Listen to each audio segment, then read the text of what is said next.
Hello everyone, welcome to my channel. আজকে কোনো regular food blog নিয়ে আসিনি।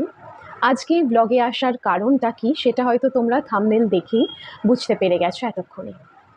আমি রায়া দেব সরকার, আমি একজন সাইকোলজিস্ট। একজন মেন্টাল হেলথ প্রফেশনাল হিসাবে আরজি করে ঘটে যাওয়া অমানবিক ঘটনার বিরুদ্ধে আমি প্রতিবাদ জানাই।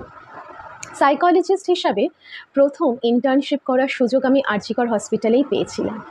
এই ঘটনাটা শোনার পরে I couldn't believe my years যে এরকম ঘটনাও ঘটতে পারে, এত কষ্ট একটা মানুষ পেতে পারে, বিশ্বাস করতে পারিনি। আজকে কন্যাশ্রী দিবস, আজকে আমাদেরই দিন, কিন্তু অনেক লোকেই মনে করেন যে মেয়েদের, মায়েদের যত ইচ্ছা কষ্ট দাও, যত ইচ্ছা দুঃখ দাও, তারা ঠিকই হাসি মুখে সবটা সহ্য করে নেবে। কিন্তু সহ্য করার দিনটা এবারে শেষ হয়ে এসেছে। আমরা আর কিছু সহ্য করব না। এই অন্যায়, অবিচার, এগুলোর বিরুদ্ধে রুখে দাঁড়ানোর সময় হয়ে এসেছে। আপনারা হয়তো এই ভিডিওটা কালকে দেখবেন। কালকে স্বাধীনতা দিবস, আমাদের 78th ইন্ডিপেন্ডেন্স। কিন্তু আমরা কি সত্যিই স্বাধীন হতে পেরেছি? না। যেই মানুষটা নিজের কলেজে, নিজের হসপিটালে, নিজের কর্মক্ষেত্রে সুরক্ষিত নেই, সেই স্বাধীনতার কোনো মানেই নেই।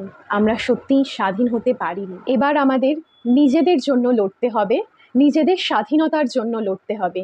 মানুষের মধ্যে থাকা যেই পশুগুলো আছে সেগুলোকে দুমড়ে মুচড়ে ফেলে দিয়ে নিজেদের স্বাধীনতা, নিজেদের রাইটসগুলোকে বেছে নিতেই হবে এবারে। আজকে আমি থাকছি কৃষ্ণনগরের পোস্ট অফিস মোড়ের জমায়েতে আরজি করের অমানবিক ঘটনার বিরুদ্ধে প্রতিবাদ জানানোর জন্য।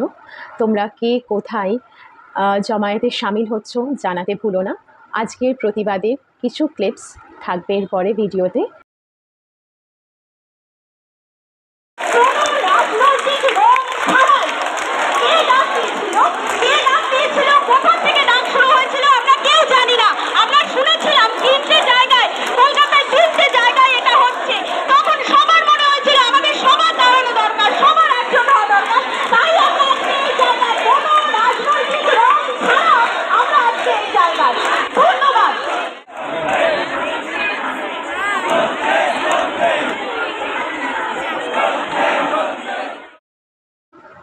এরপরেও হয়তো কিছু লোক আসবে, বলবে যে এত মিছিল, এত জমায়েত, কি হলো তাতে? কিছুই তো হলো না, সব কিছুই আগের মতো ধামাচাপা পড়ে গেল। তাই বলে কি নিজের লড়াইটা আমরা লড়বো না? নিজেদের কাছে আমরা ভালো থাকবো না? দিনের শেষে তো নিজেদেরকেও উত্তর দেওয়ার কিছু থাকে না? আগেকার দিনে যখন ক্ষুদিরাম, রাজা রামমোহন রায় বা বেথুন সাহেব, তারা যেই ভালো কাজগুলো করেছেন, তাদেরকেও হয়তো কেউ না কেউ বলেছেন যে একজনের ভালো করে কি হবে। কিন্তু তারা এই ভালো কাজের আরম্ভটা করেছিলেন বলেই পৃথিবী কিন্তু নতুন আলোয় আলোকিত হতে পেরেছিল। সুতরাং আমাদের নিজেদের লড়াইটা লড়ে যেতেই হবে, হার মানলে কখনোই চলবে না। তোমরা কে কে জমায়েতে আজকে সামিল ছিলে সেটা জানাতে ভুলো না। সুস্থ থেকো, ভালো থেকো, সত্যের সাথে থেকো।